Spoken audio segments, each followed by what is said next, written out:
Alright everybody, welcome to Uruguay, which is the country north of Argentina. It's a very colonial town, much like Buenos Aires. As you can see, there's like cobblestone streets, a lot of Spanish architecture and influence, and that's basically what it is. Got some cute cars. Oh, look at that, they do the same thing. They actually put water bottles on top of the cars to let you know they're selling them. Look at this, this is what you think of when you think of Uruguay. The number one essential piece of equipment that you should have when you travel is definitely your phone. Really wish I would have had a phone when I started doing this 6 years ago. It would have made things so much easier. Just the smell in the air, it just smells fresh and it smells natural. It almost seems tropical. Look how old that car is. That's so cool. A lot of unique things here in Uruguay. Or some people call it Uruguay. That's right, no helmet, not a care in the world. That's what it's all about, man. Comes back to my philosophy on life. Life is so simple, yet we make it so incredibly complicated. That's all it is. Getting old is just the accumulation of crap. Yeah, look at the car. That's cool. Buddhists and Taoists would say, the more stuff you have, the more you suffer. I remember that the happiest I've ever been in my life has been when I've had nothing. So just everything I own is on the motorcycle with me. That's everything. Those were the happiest moments of my life. All right, made it to Montevideo. Wow, cool town. It's so weird to see the skyscraper, to see all the old buildings, the old wharf, industrial thing. It's just so funny. That almost looks like Germany. The old railway stations. That's a shame it's closed. So I'm hoping this is video log number 2 or 3 now. That we're improving a little bit on the entertainment factor. Well, at least the cities are getting better, more interesting. Doing some fishing, checking out the ocean, hanging out with the family. That's the thing, that's the nature about traveling. You never know where you're going to end up, when certain things are going to happen or not happen. Totally ran a red light. I could not see it for the life of me. Dude, there's so many weird buildings here. What? So the one thing I wish I could share with everybody is the smells of the world. So you can't share smell. You can share sight, you can share sound. You just can't seem to share the smells. And right now is an interesting smell of the ocean, some fish, some corn cooking. And it really adds to the whole experience. What is that, a roller derby? That's a roller derby. See, this is such a family-oriented country. I mean, what other place do you have a giant roller rink to take the family to in the middle of the city? That's awesome. By the way, if you ever want to see the price of a country, check out the prices of a Big Mac meal at McDonald's. There's McDonald's all over the world, and that'll give you a good price estimate of what you're paying. Be able to compare it from back home. When I think about Uruguay, I mean, an example is the president of this country lives at home on his farm, and he comes into the city maybe once or twice a week. But if you see pictures and video of him, he's literally grazing his horses, he's cleaning up his place. He does not look like a typical president. The president is an interesting example of his own country, in the respect that it's not what you expect. Right? My hair and my head officially hurt from having a helmet on all day.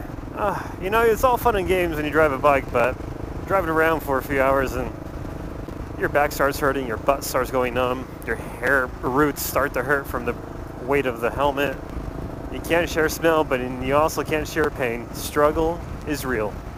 Alright, I gotta say it. I'm totally gonna say it. This looks just like Brazil and Rio de Janeiro. It seriously looks just like Copacabana. I mean, for those of you who've been there, please tell me, does it not? Boardwalk, it's got the 2 streets, it's got the condos, high-risers on the left. Sunset sets the same way, basically. It's truly Copacabana. I missed my turn again, son of a... To Uruguay, headed to the hostel, taking a quick stretch break. And yeah, that's it for my day. Thanks for joining me. We'll see what tomorrow holds. Stretch. What's up, everybody? We are on day 2 in Uruguay. Gassing up. I used the last of my money for gas. So I have about $3 US in my pocket. Which is gonna have to last me the rest of the day, which is not gonna be fun.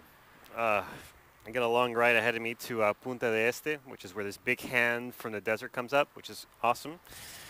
The other hand of the desert actually is in Chile. It's on the other side of the continent, and I've been to that one. So the change is 27 Uruguays to $1 US, which means that per gallon of gas, we're looking at roughly around $5.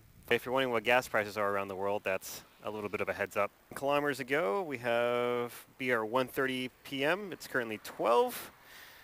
You know, when you travel on the bike, you usually have to double your time if you're filming, if you're shooting, if you're taking rests. Because look at this, look at my seat. It's a very small seat. It's not a very big seat, and yeah, it's very uncomfortable. So anyway, that's my gas station pit stop. We'll see you on the road.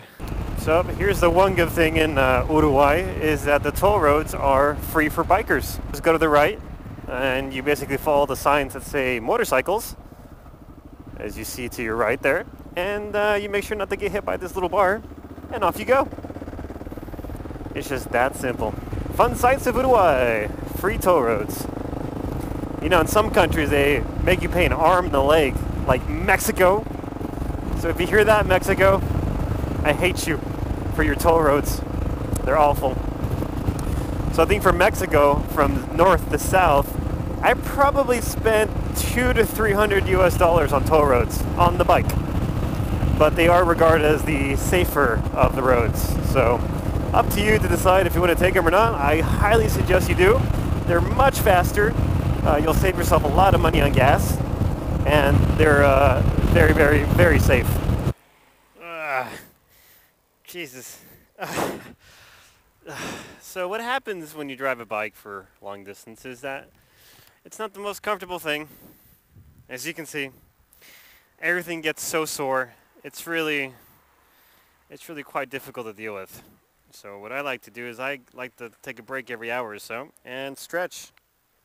Jeez, you never know how stiff your body can be until you sit down for a long period of time. I think the worst of it though is my ass. Being a man too, not good either. I take a break, I stretch, and I hydrate, which is the most important thing.